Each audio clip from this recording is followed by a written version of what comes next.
ممكن تتدرب عضلات البطن في البيت أو في الجيم، ودي حاجة معروفة جدا وأغلب الناس عارفينها. بس التمرين الصح مش دايما بيكون سهل.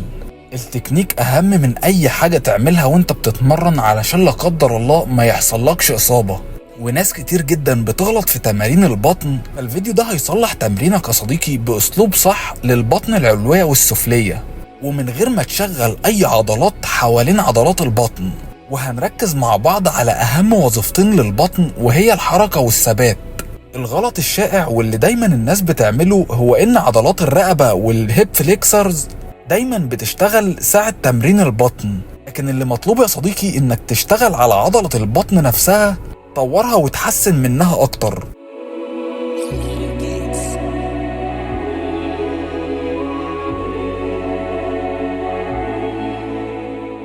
وهنبدأ دلوقتي بتمرين الكرانش، ويلا بينا نوريك تصلحه ازاي. ثبت رجلك وحوضك كويس علشان تفصل الفخاد او الرجل عن الشغل او التمرين اللي انت بتتمرنه. اشتغل على المدى الكامل للحركة، انزل وافرد وخد لحظة راحة وبعدين اضغط واطلع. ولو عايز تمد اكتر حط فوطة تحت ظهرك. بعد ما تخلص عداتك خليك ثابت على وضع الضغط في حدود 30 ثانية، هتحس ان بطنك بتتقطع حرفيا.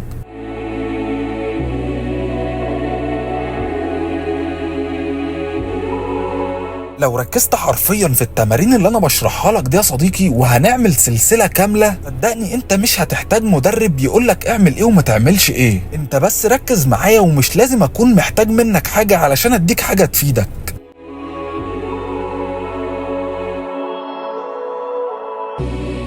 ولو عايز نتيجة أسرع زود شدة تمرينك، هتلاقي نمو في عضلاتك أكبر. بلاش تثبت رجلك تحت حاجة وانت بتتمرن التمرين ده، لأنه بيشغل الفخاد عندك أو الرجل. ثبت الجزء السفلي بجسمك، وجرب تمرين افراج الكرانش. رجلك تكون مفرودة على الجنبين وكعبك لازق في بعضه.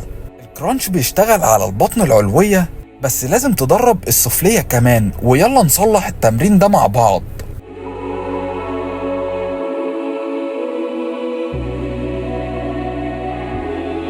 صدقني يا صديقي، نفس اللي بشرحه لك هنا هو اللي بشرحه للعميل اللي بيشترك معايا، لكن الاختلاف الوحيد ان العميل اللي بيكون معايا احنا بنشرح له كل حاجة بالتفصيل، بما انه بيكون معانا 24 ساعة. تركز في الفيديو ده وهتستفيد لو عندك التزام.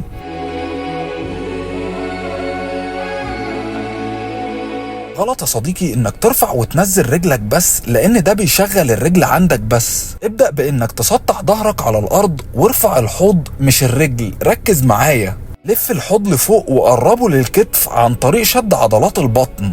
وركز يا صديقي على الحركة اللي بتلف فيها الحوض لفوق. ولو حبيت تصعب التمرين شوية استخدم وزن خفيف علشان تمد العضلة في اصعب نقطة عندك.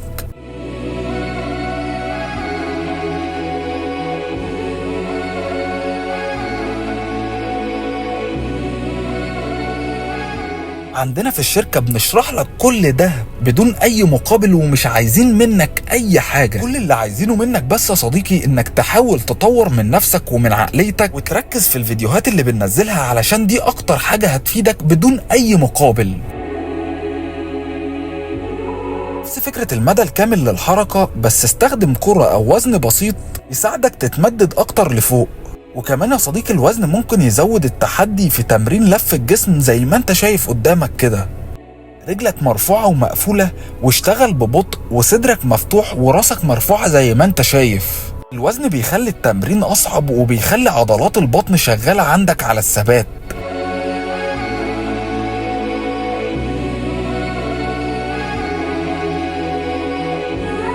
واوعى تنسى تكتب لنا في الكومنتات يا صديقي لو عايز تتمرن اي تمرين واحنا نعرفه لك ازاي تتمرنه بالطريقه الصحيحه. اكتب لنا في الكومنتس حابب تتمرن تمرين ايه واحنا نشرحه لك تشريح عضلي كمان. ولو عايزين الطاقم الطبي هو اللي يطلع يتكلم معاكم احنا موافقين بحاجه زي كده.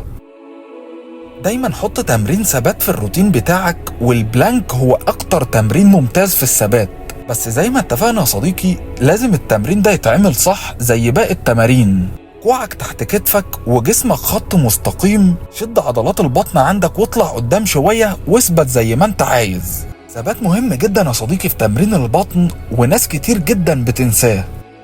لو عايز مستوى اعلى من التمرين ده جرب التمرين اللي قدامك دلوقتي ده، رجلك مرفوعة ومقفولة وصدرك مرفوع زي ما انت شايف والبطن تكون مشدودة.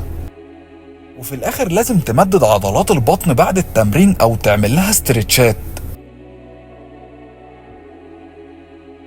وتمرين كوبرا ستريتش ممتاز في الاوقات اللي زي دي، دقنك بتكون لفوق ودراعك مفرود وركبتك مرفوعة من على الارض.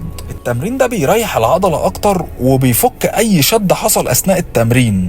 وزيها زي اي عضلة، لو عايز تشوف عضلات بطنك متشرحة او مرسومة لازم تحافظ على نسبة دهونك القليلة. وعلشان نساعدك توصل لجسمك المثالي وفي اسرع وقت، ما تنساش تبعت لنا كلمة اشتراك على رقم الواتساب ده، وخلينا نساعدك يا صديقي بكل حب زي ما ساعدنا اكتر من 3000 عميل.